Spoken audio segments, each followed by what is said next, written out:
Today's episode is going to be a little different. I'm going to have some guests, and we are going to talk about animal advocacy, rescuing, and the emotional roller coaster that comes along with these gorgeous furry babies. Love you. Fighting evil by moonlight, winning love by daylight. I will be joined today by three special guests. There's my dog Ginger, who you just met, my cat Lazarus, and my ferret Mochi. Two of the three are rescues, but they are all chaos and all love. Before we dive in, don't forget to like and subscribe. It helps with the algorithm, helps me get the For Love and Justice message out there, so please like and subscribe. The first Avenger to assemble was Lazarus. Laz came into my life 9 years ago when I was 22 years old, and I had just moved out on my own for the first time, and it was love at first sight. I saw his picture and he looked like a little baby Grinch, and I was obsessed. And then I met him, and he leapt into my arms, gave me kitty kisses, and said, "I choose you, Mom. Let's go." And so the rest is history, right? Laz was very sickly when I got him. He was severely underweight. He had a really bad respiratory infection that wouldn't go away. And so I basically had to nurse him back to health, and we did it. He is now a chonky boy, and his name is Lazarus. I cannot take credit. The woman who found him, who rescued him, named him Lazarus because when she found him, his little eyes were matted shut, and she didn't think he was going to make it through the night, but she said she hooked him up with a basket and a blanket, and the next morning he rose up, he stretched, and he said, "I'm going to live." So his name stays. We call him Laz for short. And what has Laz taught me? Like all cats, he's taught me the importance of having and setting your boundaries and sticking to them. Cats are really good at that. He also teaches me the importance of taking breaks. Every day that I'm working from home, he stops me around 3 p.m. It's our midday cuddle sesh. It's our happy hour. And so, yeah, he reminds me to take a break and not take things so seriously. Laz also has a heart murmur, so we have to give him human pills, clopidogrel. I'm probably butchering that. But he takes a fourth of a pill once a day. It's a blood thinner. Because he has an itty-bitty, tiny, loud hole in his heart. So we want to make sure there are no blood clots. So we give him medicine every single day, and he is my baby. I tell him he was my firstborn. He came out the womb, and I love him. He's the light of my life. Next came along Ginger. I was driving home one day and saw a stray dog running around with her tongue hanging out, just happy as a clam, gonna get hit by a car anytime soon. So I waved her over. I said, "Come on, dog, let's go. You can come in my backyard until your parents get home. We'll find your parents." So I put her in my backyard, and her parents were found. They did not want her. So one woman's trash is another woman's treasure, and Ginger is our treasure. She was microchipped. She came to us already fixed, vaccinations, microchipped, and so we took her to the vet. They called the owners. They said we don't want her, so we said, well, we do. And the rest is history. And she is my emotional support dog. When I cry, she runs up to me, licks my face, licks all the salty tears off my face, and doesn't leave my side. She also does not realize how big she is, and she will curl up right in your lap. She will sit on top of you. And then there's Mochi, our one that we did not rescue. We adopted from a pet store, but it is a local pet store. And yeah, my husband and I just went shopping one day at the local neighborhood pet shop, and I saw Mochi, my ferret, from across the room, and she saw me, and it was love at first sight, and we ran to each other And the rest is history. That's kind of an ongoing theme in my life. I see them, they see me, I say, I pick you, Pikachu, and they say, I pick you, Pikachu. And we just go home together. I might have a problem. Now, to my husband's credit, he was great when we decided to get Mochi. Um, when he met me, I already had Laz, and then we wanted a dog, and that's when Ginger showed up. So we didn't even have to go to a shelter and pick one out. We just got a dog. And then when we went to the pet store and I saw Mochi, my husband came up behind me and said, "Are we getting a ferret?" I said, "Yes." And he said, "Okay." He grew up with ferrets, so he is cool with them. Um, and we love it. She has a big, like, 4-level apartment, condo, whatever you want to call it. She has so many toys. She's stolen all of Laz's toys. And she's spoiled rotten, and we adore her. And Mochi and Laz get along famously. They love to play, they love to tussle. Laz has always wanted a little kitten sibling, and Mochi is his little sister. Ginger is still scared of Mochi, which is good. She keeps her distance because everyone in this house knows Mochi could mess you up. So again, boundaries. So other than the animals just being really cute, what is my why? Why am I so passionate about animal rescue and advocacy? I've kind of had pets my whole entire life, and I'm a firm believer that having pets as a kid teaches you responsibility. It teaches you to care about something outside of yourself, and not only care, but to take care of something outside of yourself. And I find that even as an adult, when I have a bad day or I get an ADHD paralysis, even if I can't get off the couch to do my laundry or feed myself, I will feed my animals. And that usually prompts me to do something else. You know, you get up and scoop the poop, and then you're already up, so you might as well do something else. So it's kind of like a productivity hack.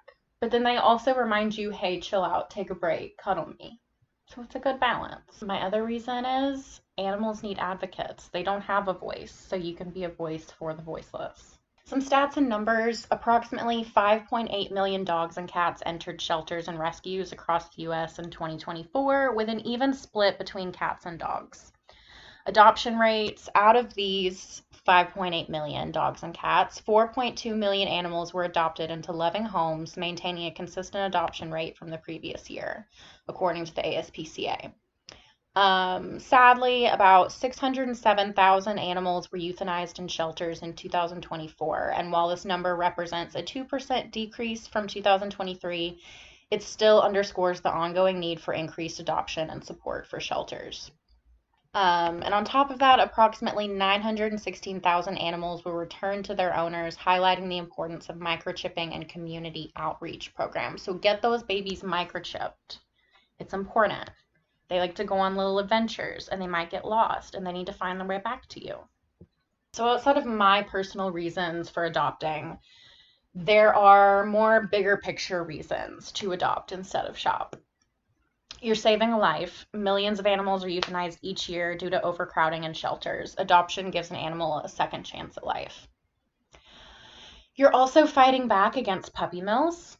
Many animals sold in pet stores come from inhumane breeding operations where profit is prioritized over welfare. Shelter animals are also already trained. Like we talked about, many rescues are already housebroken, socialized, and have basic obedience skills, especially older animals.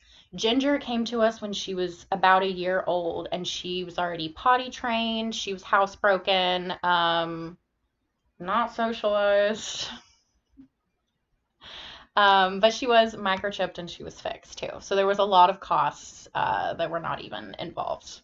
And speaking of money, you're getting a great pet for less money. So adoption fees are often lower than breeding prices and usually include spay and neuter options, vaccinations, and microchipping. You also make room for another rescue. Every rescue adopted frees up space and resources so shelters and rescues can help even more animals. You're also choosing compassion over consumerism. Adoption sends a message that animals are companions, not commodities. And then there's also this myth that, you want something purebred and you can't find that in a shelter. That's false. Shelters have purebreds, senior dogs, playful kittens, mellow couch potatoes, cuddle buddies, any kind of pet you want, you can find it at a shelter. There's a pet who needs your love. Now, the hard parts about animal rescue: the vet bills, the pet insurance. I literally just paid a $580 vet bill just taking Ginger and Laz for their annual checkups, their vaccinations. Ginger had something that they wanted to biopsy. $580. So the money is the hard part on the individual level. On the systemic level for shelters, they're severely underfunded. Many shelters operate on shoestring budgets, relying heavily on donations, volunteers, and inconsistent government funding, which leads to overcrowding, reduced access to vet care, and an increased euthanasia rate. But what about the joy of animal rescue? Cats can literally heal you. Let's talk about the healing power of cats. So cats purr between 25 to 100 hertz, the same frequency range used in medical vibration therapy. Frequencies in this range are linked to bone repair, tissue regeneration, and pain relief. And the crazy thing is, cats are healing you while they're healing themselves. Purring may be an evolutionary survival tool, keeping cats' bones and muscles strong while they rest.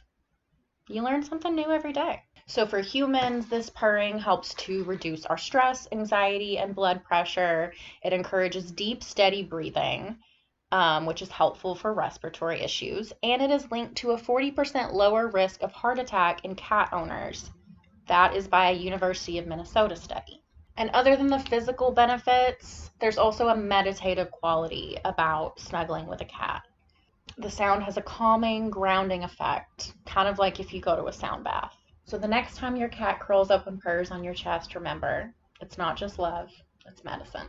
So how have these fur babies changed my life? I think the biggest way is just they remind me to pause and to play, to find comfort in life's little pleasures, like sunbathing in a sunny room or exploring a new hiking trail.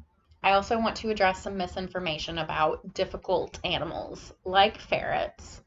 People think of ferrets as aggressive or untrainable. Mochi was the runt of the litter, we think, so maybe she's a little different. But she is so much fun and so playful. And she is sweet. She does give us little kisses. She likes to lick my eyelids. She'll lick my hair. She likes to lick. And we are working with her on some training stuff. So, ferrets are cool, y'all. They're like cat snakes. I like to call them cat snakes because they're like a cat where their body liquefies, but their body is so long. Yeah, whenever people meet Mochi, they're like, oh yeah, cat snake.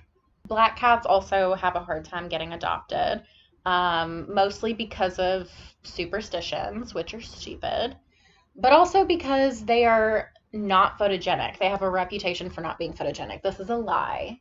Just look at these gorgeous black cats from Unsplash. I had 2 black cats. One is still with us. She is 20 years old, 21. She can drink. She's legal. And yeah, I'm a big fan of black cats. If you don't think they're photogenic, you're basic. And I don't like your aesthetic. Need more witchy vibes. Pit bulls and other bully breeds are stereotyped as dangerous when temperament is largely shaped by environment, training, and care. Not to mom shame, but.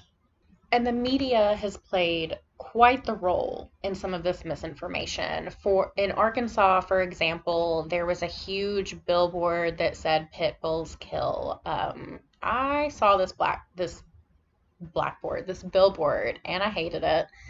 But it is being taken down. It was in Maumelle, as it should be. Okay, so get out there and adopt a pet, right? It might not be that easy for everyone. If you're not ready to adopt, you can consider fostering for a little while. Shelters definitely need more fosters. And if you're not in a spot to adopt or foster, consider donating or volunteering to a local shelter. Most shelters do have Amazon wish lists, so maybe you love animals in theory, but you're not ready for a full-time commitment. Donate and volunteer until you find the one. Also, support your local cat cafes. Gibson's Cat Cafe in Conway, Arkansas works with a local shelter to adopt out their cats. So every coffee, every pass bought to spend time with the kitties helps. Okay, guys, that's the show. Thank you for watching. Don't forget to like and subscribe. And go kiss a kitty for me. You think you just fell out of a coconut tree? You exist in the context of all in which you lived and what came before you.